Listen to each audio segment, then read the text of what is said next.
नमामि सद्गुरुं शान्तं सच्चिदानन्दविग्रहं पूर्णब्रह्मपरानन्दम् ईशम् आनन्दिवल्लभं गोविन्ददेवं गतिनां वरिष्ठं लब्धप्रतिष्ठं हरिभक्तिनिष्ठं ज्ञानेकगण्यं कृतभूरिपुण्यं विद्वद्वरेण्यं सततं स्मरामि मनसा स्मरामि।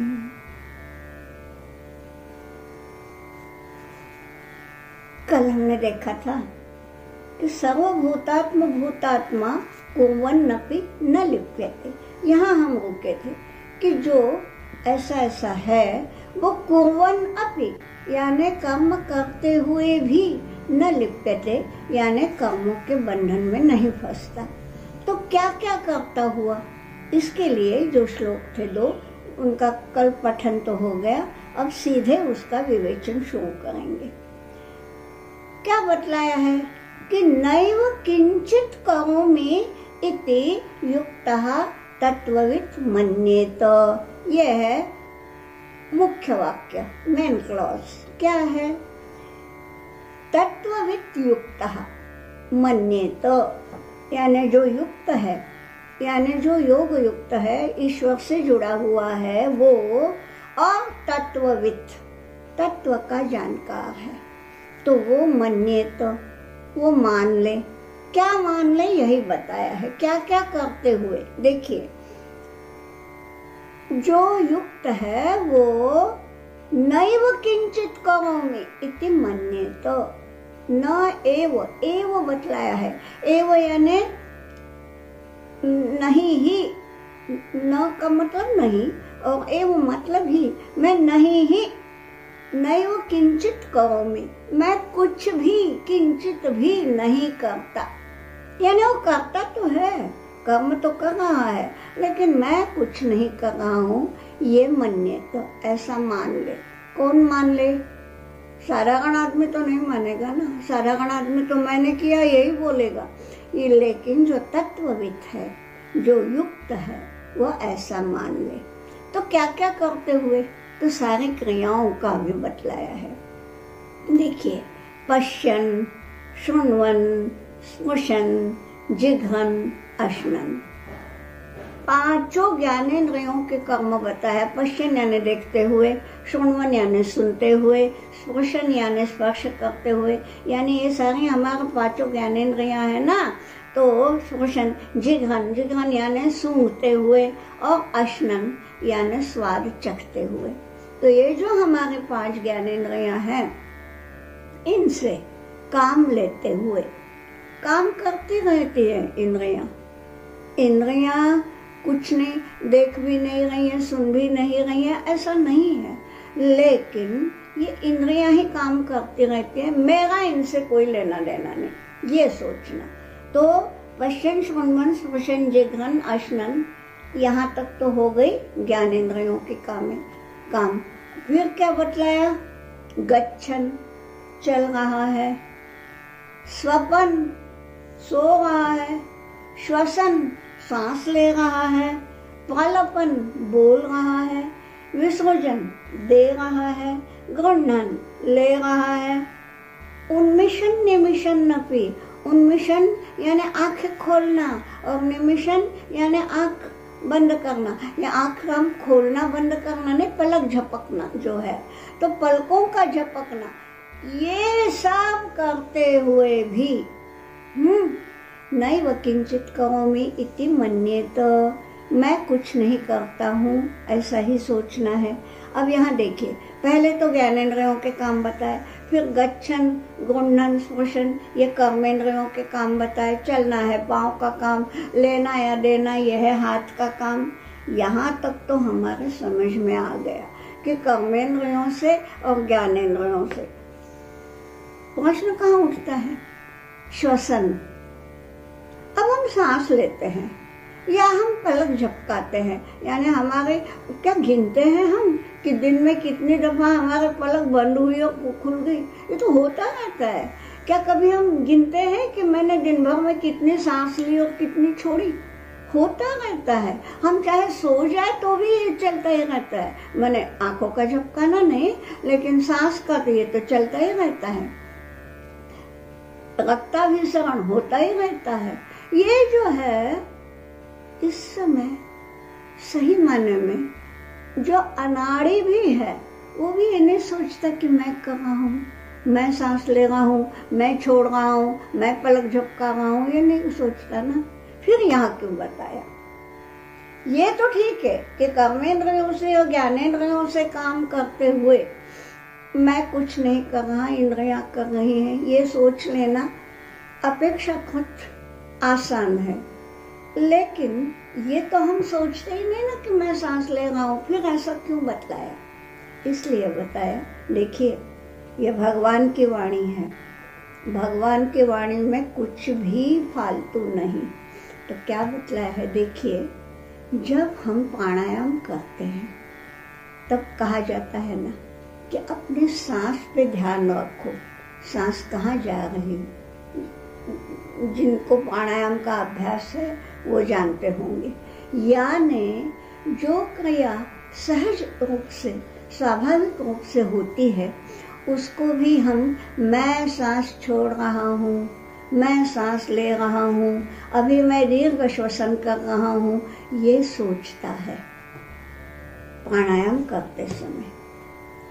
फिर जब त्राटक इत्यादि क्रियाएं होती हैं तब हमारा पलक झपकनी नहीं चाहिए, उस ज्योति पे मेरे नजर स्थिर होनी चाहिए। अब जिनको ये त्राटकारी क्रियाएं मालूम है वो जान लेंगे। तो ये जो है उस समय वो आदमी सोचता है कि मैं ऐसा ही देखता रहूंगा तो मेरा पलक नहीं झपकनी चाहिए, यानी पलक झपक रही है क्या, ये वो सोचता है। इसलिए ये कुछ भी नहीं सोचना। त्राटक क्रिया भी कर रहे हो, दीर्घ श्वसन भी कर रहे हो, प्राणायाम भी कर रहे हो, तो भी जब हम रेचक कुंभक पूर्वक इत्यादि करते हैं तब हमारा ध्यान रहता है कि हमने श्वास ली, छोड़ी, क्या जो भी किया या रोकी। तो ये भी मैं कुछ कर रहा हूँ ये भावना ना हो, वो करवा रहा है ये भावना हो, तभी वो तत्वविद कहलाएगा। इसलिए बतलाया है कि जो तत्वविद होगा, जो युक्त होगा, युक्तो तत्वविद मन्येत। किम मन्येत? क्या सोचे वो, क्या मान ले कि नहीं वो किंचित करोमि, क्या क्या करता हुआ। तो देखिए एक दफा फिर देख लेते हैं कि पश्यन, शृण्वन, श्वसन, जिघ्रन, अश्नन, गच्छन, स्वपन, श्वसन, प्रलपन। हाँ, बोलना, बोलते समय भी मैं बोल रहा हूँ ये सोचना ही गलत है। विसर्जन छोड़ना, दान करना, गृह्णन लेना, उन्मिशन निमिशन अपि कुछ नहीं, ये सब करते हुए भी मैं कुछ नहीं करता। तो फिर क्या होता है? अंतिम जो 9वें श्लोक की जो अंतिम पंक्ति है वो ये है कि इंद्रियाणि इंद्रियार्थेषु वर्तन्ते इति धारयन्। धारणा ये हो, मन की धारणा ये हो कि इंद्रियाणि इंद्रियार्थेषु वर्तन्ते, कि जो इंद्रियां हैं वो वर्तन्ते, वो कर रही हैं, वो अपने प्रवृत्त हो रही हैं, इंद्रियां काम कर रही हैं। कहाँ पे? इंद्रियार्थेषु, इंद्रियों के जो अर्थ है यानी विषय है। हर इंद्रिय का एक विषय है ना, रूप रस इत्यादि। तो रूप है आँख का, रस है रसना का, ऐसे। तो इंद्रियां जो हैं वो अपने अपने विषयों में काम करने में लगी हुई हैं, वो कार्यरत हैं। मेरा उनसे कोई लेना देना नहीं, ये सोचना। नैव किंचित करोमि इति मन्येत। तो इसलिए ये धारणा होनी चाहिए। फिर अगले श्लोक में क्या बतलाते हैं? भगवान कहते हैं ब्रह्मण्याधाय कर्माणि संगम त्यक्त्वा करोति यः लिप्यते न स पापेन पद्मपत्रम इवाम्भसा। क्या बतलाया है कि यह यानी जो संगम त्यक्त्वा आसक्ति को छोड़कर ब्रह्मणि कर्माणि ब्रह्मणि आधाय करोति।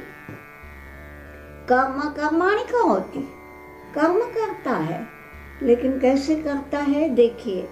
एक तो बोला है संगम त्यक्त्वा, पहले भी ये बता चुके हैं। संग यानी आसक्ति, आसक्ति को छोड़कर, आसक्ति दोनों की, कर्म का फल में भी आसक्ति ना रहे और साक्षात कर्म में भी आसक्ति ना रहे कि ये कर्म मैंने कितना अच्छा किया है। फल की नहीं है अभी आशा, लेकिन मैंने कितना अच्छा किया, देखो मैंने रंगोली कितनी अच्छी बनाई, ये जो है कर्म किया है, लेकिन उसी में लिप्त है। ये नहीं होना चाहिए। तो कर्म करोति, कैसे करोति? संगम त्यक्त्वा, आसक्ति को छोड़कर, और ब्रह्मणि आधाय, आधाय यानी समर्पण करके, पूरे समर्पण भाव से। किसको समर्पण करें? ब्रह्मणि, ब्रह्म को, ईश्वर अर्पण बुद्धि से सब करें जो भी किया है। देखिए हम कभी स्तोत्र भी बोलते हैं या कुछ भी, अब मालूम नहीं आप लोग कभी राम रक्षा बोलते होंगे, कोई स्तोत्र, तो उसके बाद क्या कहते हैं? कोई कहता होगा कृष्णार्पणमस्तु, कोई कहता होगा ब्रह्मार्पणमस्तु, कुछ भी हो, कृष्ण को अर्पण करो या ब्रह्म को अर्पण करो। कोई शिवार्पणमस्तु बोलेगा, शब्द अलग अलग होंगे, भावना एक है कि ये जो स्तोत्र पठन मैंने किया, ये जो पूजा मैंने की, ये जो कुछ भी कर्म मैंने किया, ये कृष्ण को या ब्रह्म को या शिव को अर्पण हो, अर्पण कर देना। ये जो बात है ये महत्व के ब्रह्मणि आधाय कर्माणि। तो यहाँ जो कोई सारे कर्म कैसे करे? ब्रह्मणि आधाय। कर्म तो करना है भाई, कर्मों से छुटकारा नहीं, लेकिन ये कर्म कैसे करे? एक तो संगम त्यक्त्वा, उनमें से आसक्ति को छोड़ करके, और ब्रह्मणि आधाय, ब्रह्म को समर्पण करके। क्या है ये?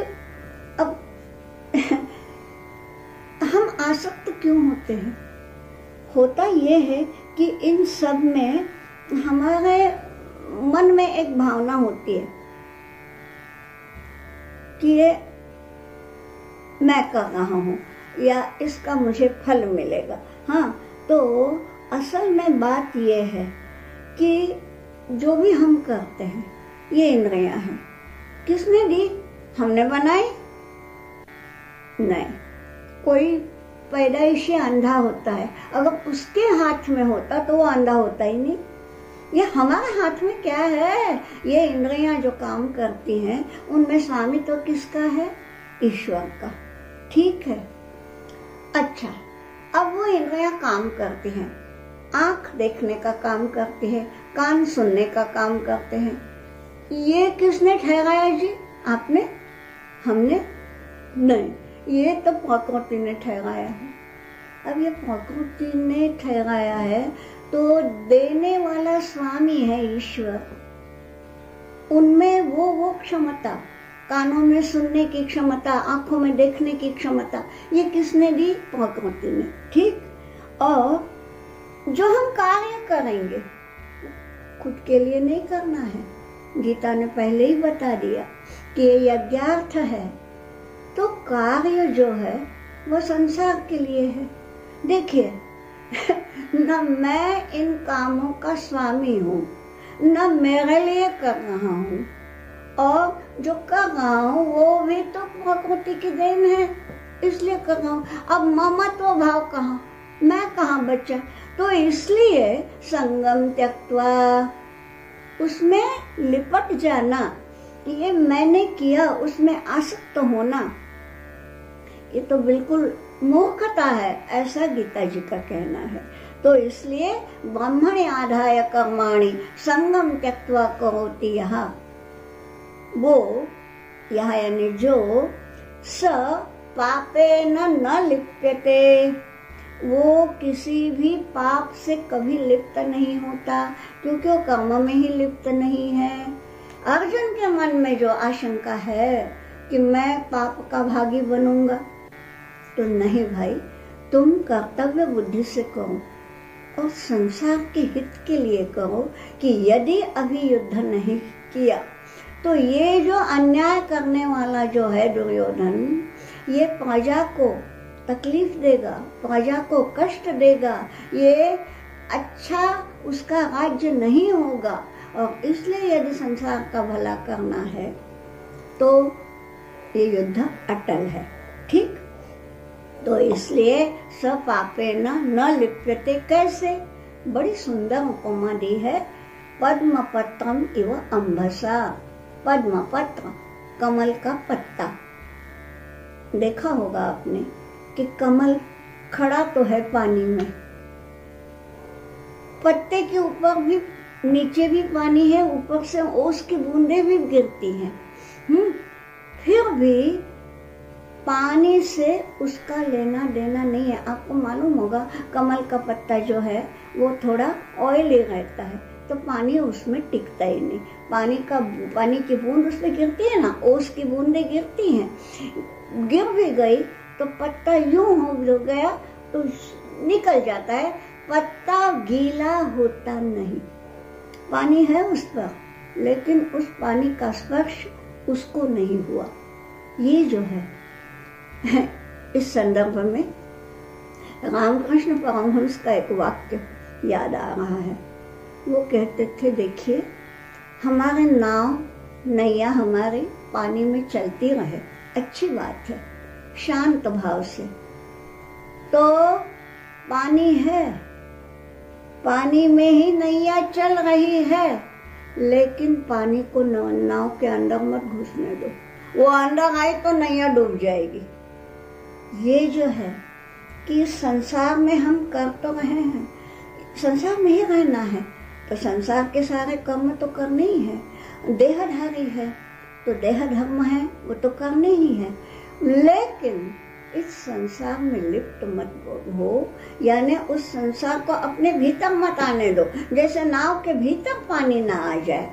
तो ये रामकृष्ण परमहंस का वाक्य जब पढ़ा ना मैंने, सच कहती हूँ अगली पंक्ति मैं पढ़ नहीं पाई, मेरे आंखें भर आई कि ये होती है अनुभूति।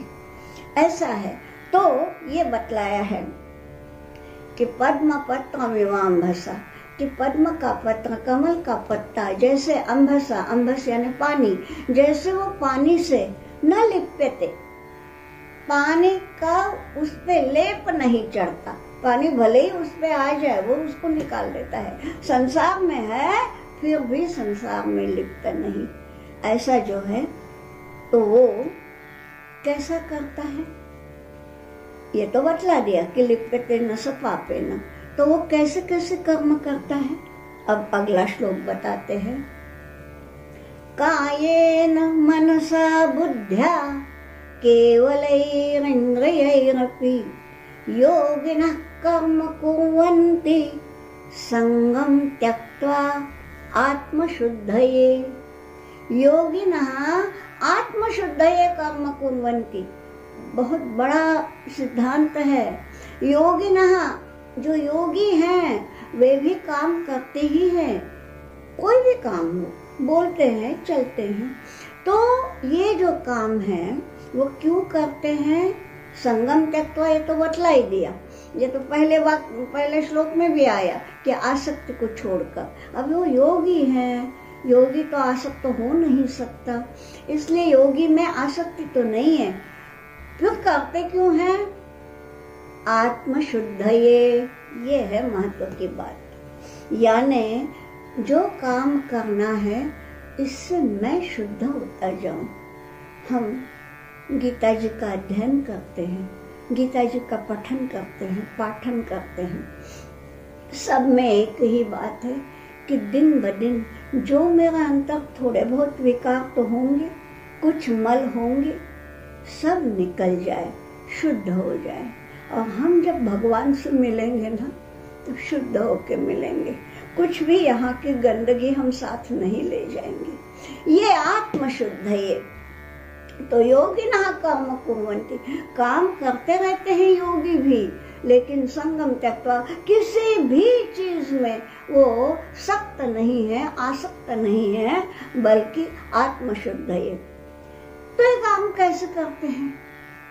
केवल आत्मशुद्धि के लिए जो काम करना है, उन्होंने बोला है कि कायेन, काया देह, मनसा मन से भी, बुद्धिया बुद्धि लगाकर भी, या केवल ही इंद्रिय ही, या केवल इंद्रियों से। ये केवल ही इंद्रिय ही जो है ना, तो यहाँ ये केवल शब्द सब जगह लगाना चाहिए, ऐसा मुझे लगता है कि केवल इंद्रियों से, यानी केवल का मतलब क्या हुआ कि केवल वे ही हैं, मैं उनमें उनके साथ नहीं हूँ। इंद्रियां काम करती हैं उसी प्रकार केवलेन कायेन, केवलेन मनसा, केवलया बुद्धिया, केवल बुद्धि से। बुद्धि भी मेरी नहीं है, मैं कहाँ हूँ? बुद्धि किसकी देन है? भगवान ने दी है। बुद्धि भी मेरी नहीं, मन भी मेरा नहीं, ये देह भी मेरा नहीं। देह प्रकृति के कारण पंच महाभूतों का ये देह बना। ये मन या बुद्धि जो है वो तो उसकी देन है, कुछ भी तो मेरा नहीं। और इंद्रियां है ही नहीं मेरी। जब मैं इनका स्वामी नहीं, मैं इनके वास्ते काम कर नहीं रहा हूँ, तो ये क्या है? करना तो है, क्यों करना है? संसार के लिए करना है, लेकिन संसार के लिए काम करते करते आत्मशुद्धि अपने आप हो जाती है। उसकी भी कामना ना रखे जी, मुझे आत्मशुद्धि करनी है इसलिए, ऐसा भी नहीं। आत्मा अपने आप शुद्ध हो ही जाती है। इसलिए बतलाया है कि कायेन मनसा बुद्ध्या केवलैरिन्द्रियैरपि योगिनः कर्म कुर्वन्ति संगम त्यक्त्वा आत्मशुद्धये। फिर क्या होता है देखिए, ऐसा नहीं कि भगवान इंसेंटिव बता रहे हैं, ये नहीं है, लेकिन ऐसा नहीं है कि ये फल मिलेगा इसलिए करो। लेकिन भगवान को ये कहना है, भाई तुम कर्म करते रहो, कर्म तो फलता ही है, ये तो है, कर्म करे वो फलता रहता है। ये तो कर्म का क्षेत्र है, फलना या ना फलना, और वो फलता ही है। मगर हम इसलिए कर्म ना करें कि उसका फल मिले। देखिए, हम ऑफिस में काम करते हैं, कर्म करते हैं, वेतन तो मिलना ही है, वो तो फल है, वो अपने आप मिलता है। लेकिन केवल वेतन पे नजर रख के काम करोगे ना, तो वो ठीक नहीं है। मान लीजिए अभी ऐसा हो भी सकता है, ये बीच में कोरोना के कालखंड में ऐसा हो भी सकता है कि किसी को वेतन मिलने में देरी हो गई हो या कुछ भी, मगर हाँ अभी मिली ही नहीं, मैं नहीं करूँगा काम, ये नहीं सोचो। कर्म करना है, वो तो फलेगा, आज नहीं तो देर से। अभी नहीं मिला वेतन तो अगले महीने मिलेगा, मिलेगा जरूर, लेकिन केवल उस पे नजर रख के काम नहीं करना। इसलिए यहाँ क्या बतलाया है देखिए अगले श्लोक में। अगला श्लोक है 12वां। हाँ 12वां। युक्तः कर्म फलं त्यक्त्वा शान्तिमाप्नोति नैष्ठिकीम् अयुक्तः कामकारेण फले सक्तो निबध्यते। युक्त और अयुक्त में क्या फर्क है, क्या भेद है, ये बतलाया है कि जो युक्त है, युक्त यानी योग युक्त या ईश्वर से जुड़ा हुआ, युज धातु है उसमें, युज यानी जुड़ना, युक्त माने जुड़ा हुआ। तो किससे जुड़ा हुआ? आप भक्ति मार्गी हैं तो ईश्वर से जुड़ा हुआ, आप योग मार्गी हैं तो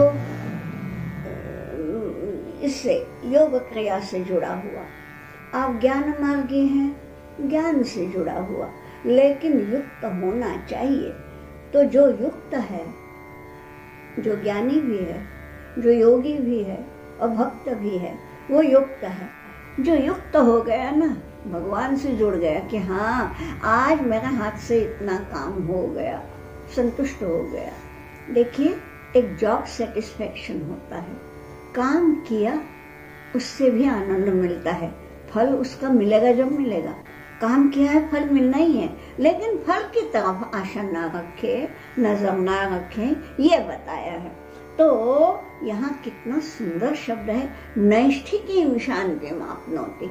उसको जो शांति मिलती है ना, अब ये इंग्लिश में तो सेटिस्फेक्शन बोल दिया, जॉब सेटिस्फेक्शन। सेटिस्फेक्शन शब्द में वो शांति वाला भाव नहीं है, थोड़ा कम पड़ता है। सेटिस्फेक्शन है ना समाधान, ठीक है, समाधान हुआ। समाधान होना और शांत मन होना बहुत अंतर है इसमें। तो यहाँ ये बोला है कि कर्म फलम त्यक्त्वा, जो कर्म के फलों का त्याग करेगा वो एक परम शांति का अनुभव करेगा। नहीं, इसको क्या बोला है, नैष्ठिकीं शान्तिम्। बड़ा प्यारा ये है विशेषण। नैष्ठिक शब्द कैसे बना?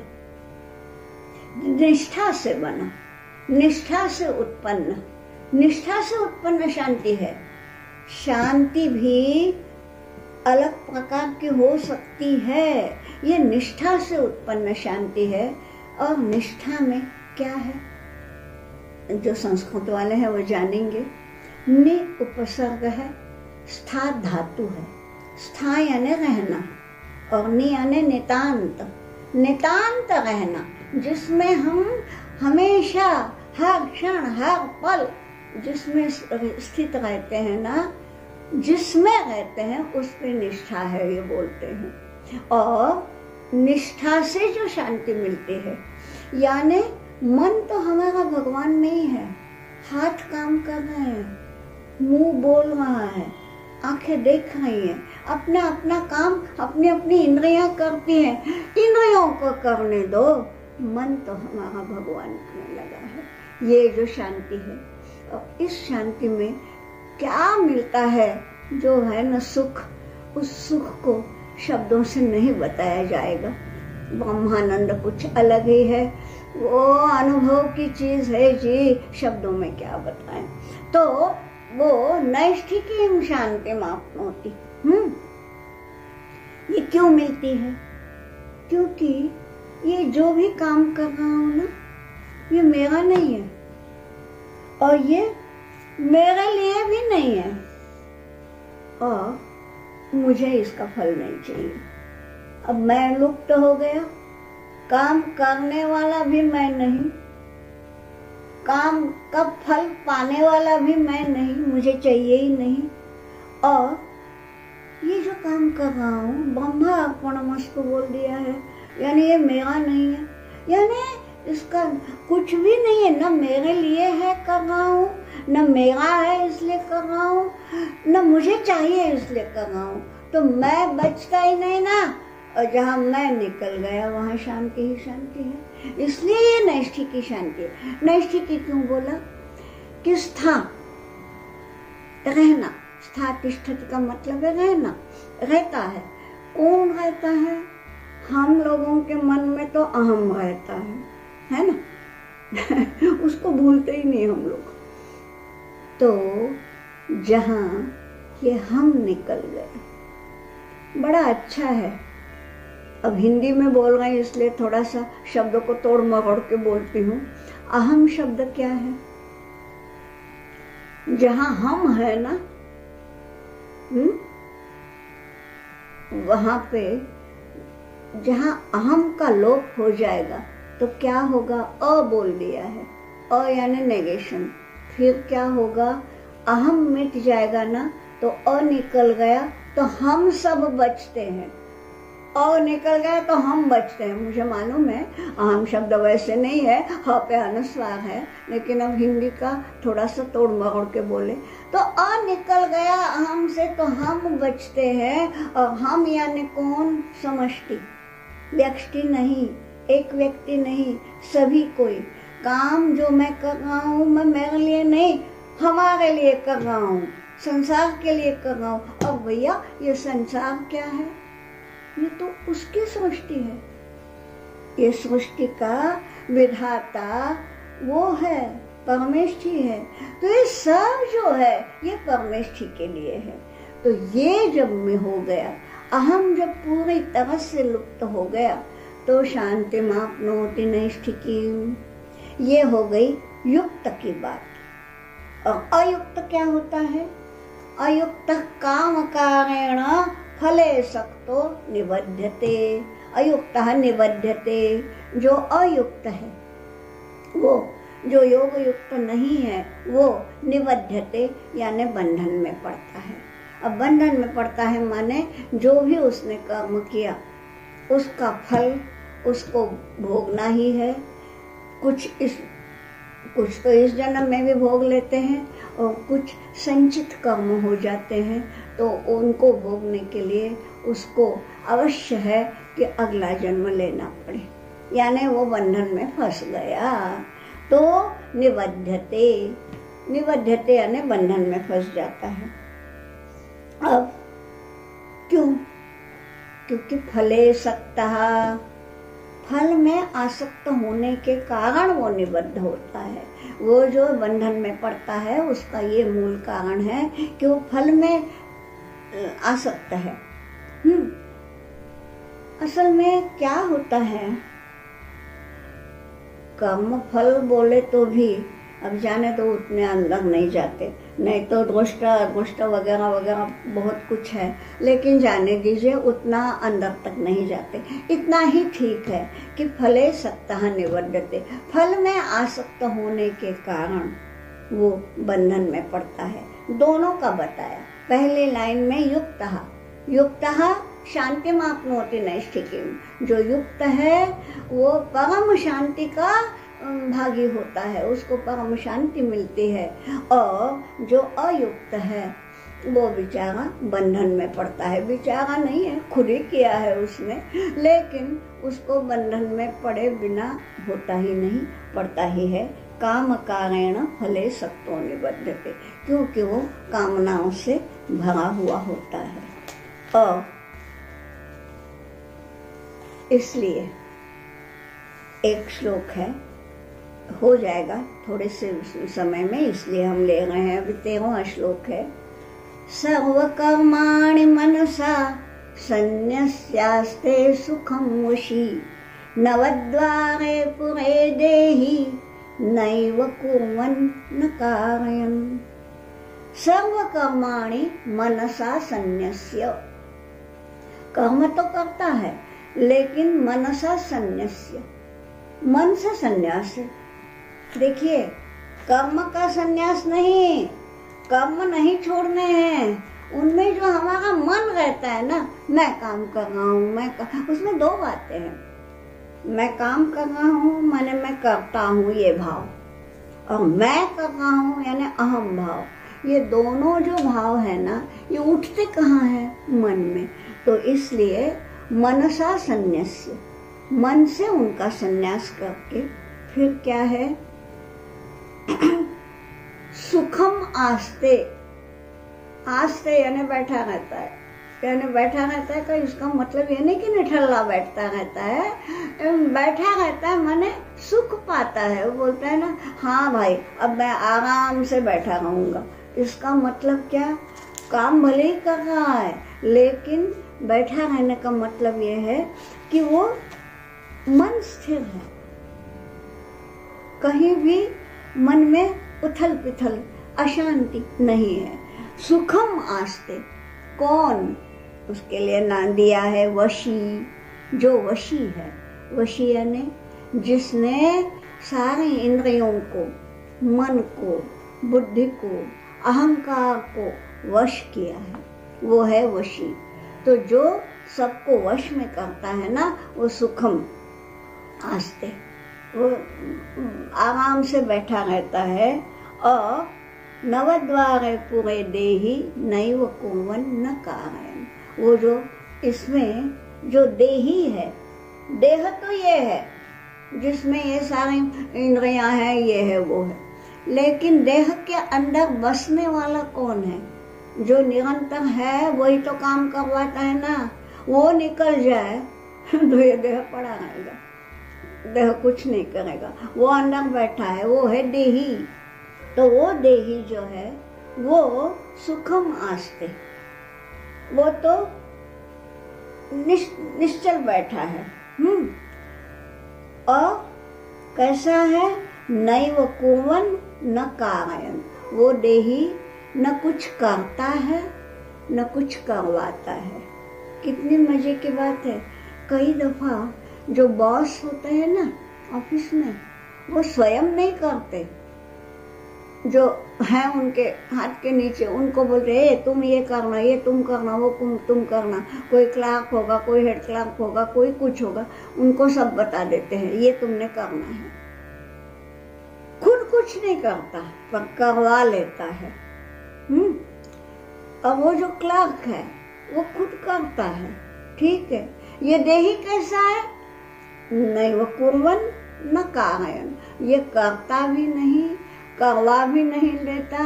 माने वो कुछ ये भी नहीं बताता कि ये करना चाहिए। ये बताने का काम कौन करता है?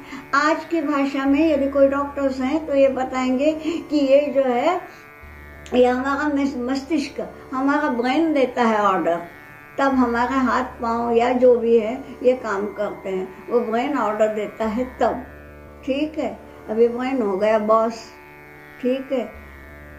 यहाँ ये देही जो है वो ये भी नहीं करता, न कुर्वन् न कारयन्, वो अलिप्त है। और अलिप्त है इसीलिए शांत है, इसीलिए सुखम आस्ते।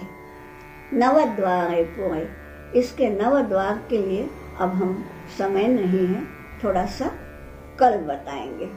लेकिन इतना तो समझ में आ ही गया है सबके कि काम हम करते हैं तो हमारा देह करता है, देही नहीं। ये अर्जुन को भगवान बता रहे हैं और अर्जुन के निमित्त से हम सब सुन रहे हैं। तो अब यही रुकते हैं, कल मिलेंगे। वसुदेवसुतं देवं कंसचाणूरमर्दनं देवकी परमानन्दं कृष्णं वन्दे जगद्गुरुं योगेशं सच्चिदानन्दं वासुदेवं व्रजप्रियं धर्मसंस्थापकं वीरं कृष्णं वन्दे जगद्गुरुम्।